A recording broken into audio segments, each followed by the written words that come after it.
देश के माननीयों को 4-4 पेंशन मिलती है, जो हमारे देश के लिए आन बान शान सुरक्षा के लिए अपनी जान कुर्बान करते हैं, उनको एक भी पेंशन नहीं। क्या ये नीति सही है? या कोई एक भी बताए, किसान हो, नौजवान हो, कोई भी पत्रकार साथी हो, मैं उनसे भी कह रहा हूं, आप लोगों से सवाल पूछते हैं, मैं आज आपसे पूछ रहा हूं, आप भी सहमत होंगे। दूसरा सवाल है, सरकारी पद जो खाली होते हैं वर्षों वर्षों खाली पड़े रहते हैं, लेकिन एक अभी वैकेंसी निकली है पूरे देश के लिए, जो 4 जून का सारा रिजल्ट आ जाएगा। सरकारी पदों के वर्ष वर्ष खाली क्यों पड़े रहते हैं और एमपी एमएलए के सेम डेट में भर जाते हैं? क्या यह सही है? तो अगर एमपी एमएलए के भर सकते हैं तो जो खाली पद हैं वो क्यों नहीं भरे जा सकते हैं? 4 जून के सारे रिजल्ट आ जाएंगे, ज्यादा 5 हो सकता है, लेकिन 6 नहीं होगा, 7 नहीं होगा। लेकिन अगर आप हमसे पूछेंगे, रेल में 9 लाख पद पिछले 7 साल से खाली पड़े हैं, क्या यह सही है? अच्छा, वो 9 लाख पद भरे होते तो हमारे आपके बीच के कोई जाते, आपका बेटा, आपका भाई, आपका पड़ोसी, कोई तो जाता, कोई तो पद पड़ा। तो यह गलत है। और अगला सवाल है, कोई वस्तु, कोई फैक्ट्री, कोई मालिक बनाता है तो उसकी रेट कौन तय करता है? जिसने बनाया है। अगर ये कैमरा बना है तो कैमरे की कंपनी ने तय किया होगा, उसका मालिक तय हुआ, इसकी एमआरपी क्या होगी। सही है, गलत है? इस चश्मे को किसी ने बनाया होगा फैक्ट्री ने, तो चश्मा मालिक ने तय किया उस चश्मे का दाम। कैमरे बनाया, कैमरा मालिक ने तय किया होगा कैमरे का दाम। जूता बनाया, जूता कंपनी ने तय किया होगा उसका दाम। तो किसान अनाज पैदा करता है तो उसका तय सरकार क्यों करती है, किसान क्यों नहीं करती? क्या मेरे सवाल से आप इंतबाह रखते हैं? गेहूं तय करेगी सरकार और कैमरा तय करेगा कंपनी का मालिक, क्यों भाई? क्या मेरा सवाल सही है या गलत है? ये चंद सवाल आपके बीच में आप रख रहा हूं मैं। दूसरा आपसे सामने मैं रख रहा हूं, माननीयों को इस देश में अगर कोई मुख्यमंत्री, प्रधानमंत्री, एमपी एमएलए, मंत्री बन जाता है तो क्या चाहता है? प्राइवेट गाड़ी या सरकारी? गनर कौन चाहेगा? बोलो भाई। गनर, बंगला, गाड़ी, भत्ता, वेतन सब सरकारी, और जनता को फिर प्राइवेट व्यवस्था क्यों? क्या सहमत है या असहमत है? फिर जनता को प्राइवेट व्यवस्था क्यों? ये सवाल है मेरे कुछ। अगला कुछ एक सवाल और है, कितने लोग यहां बैठे हैं, जो भी हम देश की बात नहीं करते तो इस कैंपस बैठे हैं, कितने लोग हैं जो अपने बच्चे को पढ़ाने के बाद उनकी इच्छा है, उनका सपना है कि मेरा बेटा पढ़ने के बाद 5,000 की आउटसोर्सिंग संविदा पे नौकरी करे? कितने लोग यहां सहमत हैं? एक भी आदमी जिसकी इच्छा हो कि 7,000 रुपए मैं पर मंथ फीस देता हूं, लेकिन मैं चाहता हूं मेरा बेटा संविदा में 5,000 की नौकरी पा जाए तो मेरा सपना पूरा। एक भी आदमी। क्या यह सही है या गलत है? असहमत हैं आप इससे? है या नहीं है? ये पत्रकार साथी हमारे बैठे हैं, ये भी अपने भाई को पढ़ा रहे होंगे तो ये भी चाह रहे होंगे कि हमारा भाई पढ़ लिख करके दिल्ली यूनिवर्सिटी में प्रोफेसर बने, है या नहीं है? फिर सारा चीज आपको सरकारी चाहिए, हमारे बच्चे को संविदा और आउटसोर्सिंग, जिसकी भी गुप्ता जी साहब ने बहुत अच्छी व्याख्या की थी। आइए इन्हीं तमाम सवालों को लेकर के जो जनता की आवाज है, जनता की मोहर है, जनता की बात है, उसी का नाम दिया गया जनता का घोषणा पत्र।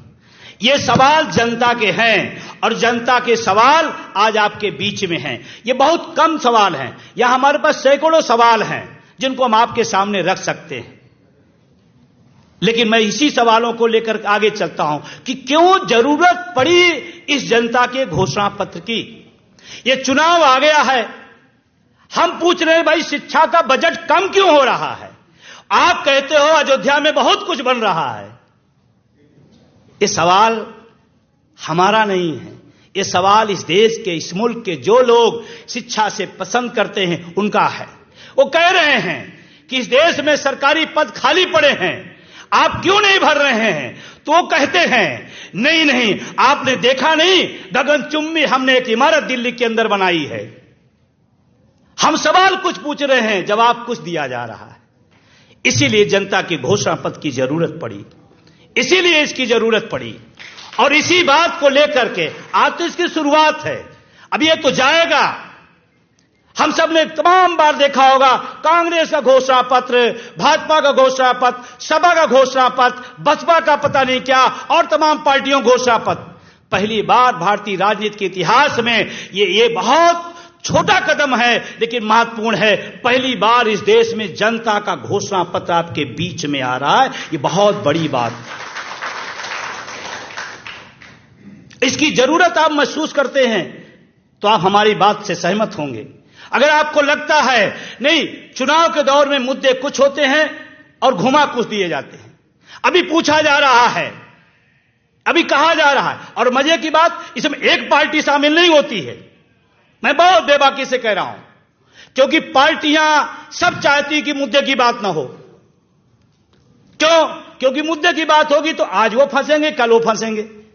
जैसे आपके विधायक, आपका सांसद जब क्षेत्र में जाता है तो वो कहता है, आपने कहा विधायक जी सांसद जी ये नाली नहीं बन पाई, तो कहता है यार तुम भी अपनी जाति के होकर के, अब हमें नाली साफ चाहिए या जाति चाहिए? और सबसे बड़ा, मैं बड़ी जिम्मेदारी के साथ कह रहा हूं आप सबके बीच में, इस देश में जाति धर्म की जितनी ज्यादा बात होती है उसका सबसे बड़ा फायदा राजनेता लेता है और सबसे ज्यादा नुकसान जनता के हवाले होती है। सबसे बड़ा सवाल हमने पूछा, भाई माननीय सांसद जी हमारे एरिया में इंटरमीडिएट कॉलेज नहीं है, तो कहता है यार तुम भी अपने होकर के ये बात कह रहे हो, इसका मतलब तुम्हारा बच्चा पढ़े न पढ़े लेकिन हम बने रहें। इसीलिए इस जनता की घोषणा पत्र की जरूरत है। एक बार अगर आप सहमत हैं इन बातों से तो आप अपने एक हाथ उठा सकते हैं, और जो पूरे सहमत है दोनों उठा सकते हैं। चलिए, कुछ बात, ये मेरे सवाल थे, कुछ बात कह के मैं अपनी बात खत्म करूंगा, क्योंकि आप इसको पढ़ेंगे अच्छे से। और मुझे लगता है कि यह जिम्मेदारी सिर्फ डीएन सिंह की नहीं है, ये जिम्मेदारी सिर्फ प्रोफेसर रतन लाल की नहीं है। मैं तो चाहता हूं आप इसको घर घर ले जाइए, आप इसका संकल्प लीजिए कि अगर ये मिल जाती है तो बंटवा दूंगा, नहीं मिलेगी तो इसकी फोटोकॉपी करवा कर घर घर पहुंचाऊंगा। तब बात बनेगी, तब बात बनेगी, तब जनता की आवाज होगी। और अगर आप ये कर सके, फिर लोग कहेंगे मेरे इतने करने से क्या होगा। मैं बताऊं भाई साहब, लोग कहते हैं चना, अकेला चना क्या फोड़ सकता है, एक कहावत है, लोकोक्ति है, लेकिन मैं इसे इत्तेफाक नहीं रखता हूं। एक ही काफी है, जैसे कहते नहीं, समुद्र हो या पानी कहीं हो, एक छोटा सा आप उसमें कंकीड़ ईंट कुछ भी डाल दे, पूरे उसमें हलचल मच जाती है। आज आप हो सकता छोटा हो, आपको लगता है कि ये बहुत छोटे समारोह हैं, तमाम लोग हैं, कहां कैसे हैं, लेकिन ये अभी से शुरुआत है, शुरुआत है, इसलिए आगे जाएगा, लेकिन इसमें आपका सहयोग चाहिए। मीडिया के साथी जो हैं, आप अगर देखिए, इस बात को भी देखें आप, हम क्योंकि हम इलाहाबाद यूनिवर्सिटी के हैं, वहां से पढ़े हैं, पॉलिटिकल साइंस से हैं, हम बच्चों को पढ़ाते हैं संविधान, हम पढ़ते थे। मीडिया लोगों की आवाज है, ऐसा पढ़ते थे। और दुर्भाग्य से, बड़ी जिम्मेदारी से कह रहा हूं, आज मीडिया के आवाज को ही दबा दिया जा रहा है। अभी एक चैनल वाले आए, उनका मेरे चैनलों को बंद कर दिया गया। क्यों? क्योंकि इस पर आपने, अरे मीडिया नहीं बोलेगी तो बोलेगा कौन?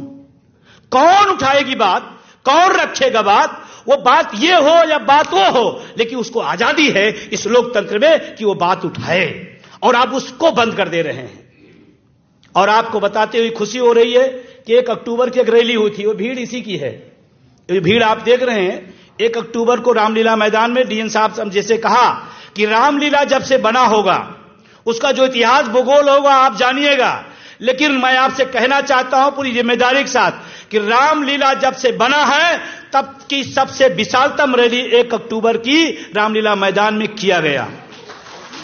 लेकिन आप बड़ी जिम्मेदारी से बताना, कितने लोगों को वो खबर मेन थीम में मिली थी?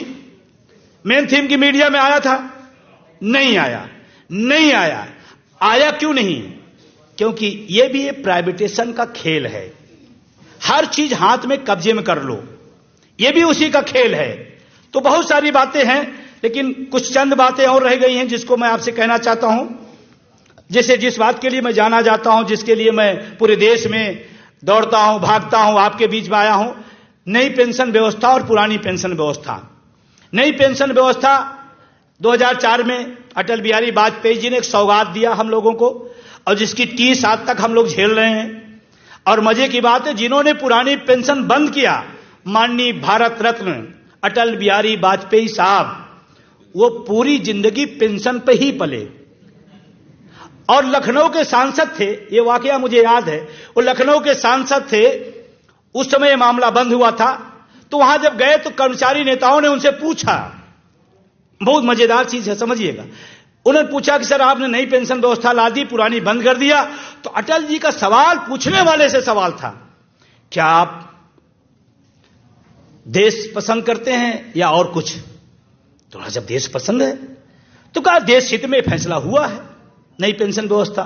अब मुझे, मेरे जैसा आदमी वहां नहीं था, मैं पूछ लेता, हमें तो देश पसंद है, हमने पेंशन बंद कर दी हमारी, आपने, आप ले रहे हो, इसका मतलब आपको देश पसंद।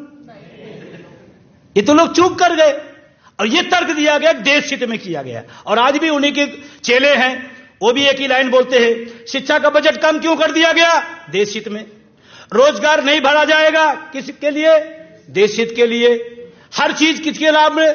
देश हित के नाम पर।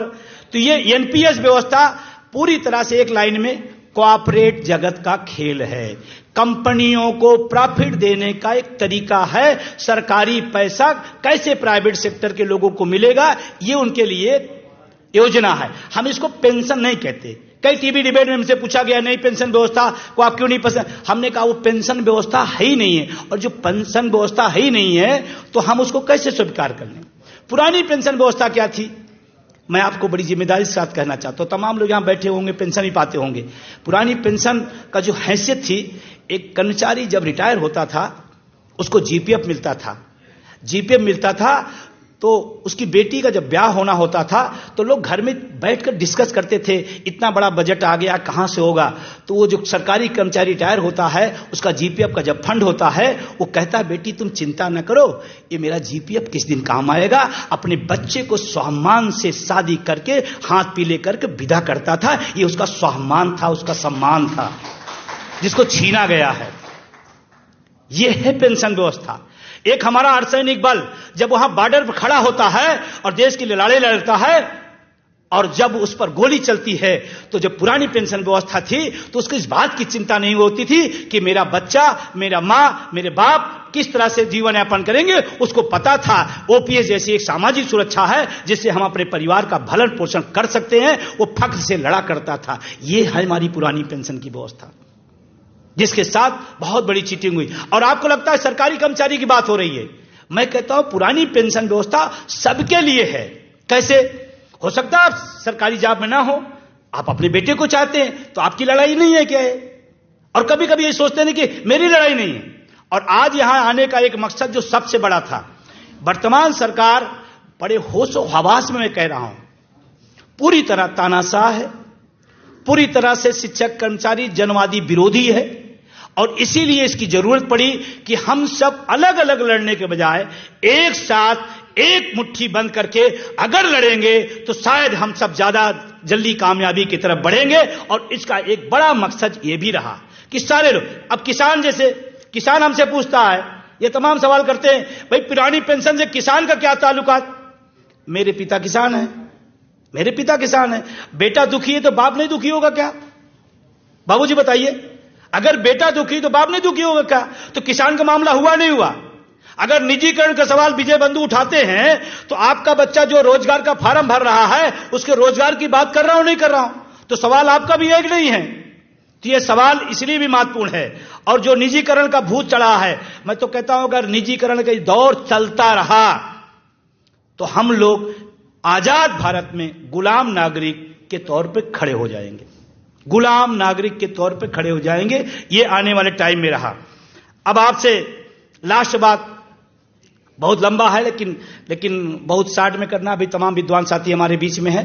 लास्ट बात, कभी कभी आता है तमाम शिक्षक कर्मचारी संगठन या तमाम किसान यूनियन कहते हैं देखो मुझे चुनाव से मतलब नहीं है, मैं तो गैर राजनीतिक हूं। मैं पूरे होश व हवास में कह रहा हूं, कोई व्यक्ति अगर वोटर है तो गैर राजनीतिक हो ही नहीं सकता। गलत तो नहीं कह रहा हूं सर? कोई वोटर हो वो गैर राजनीतिक कैसे हो सकता है?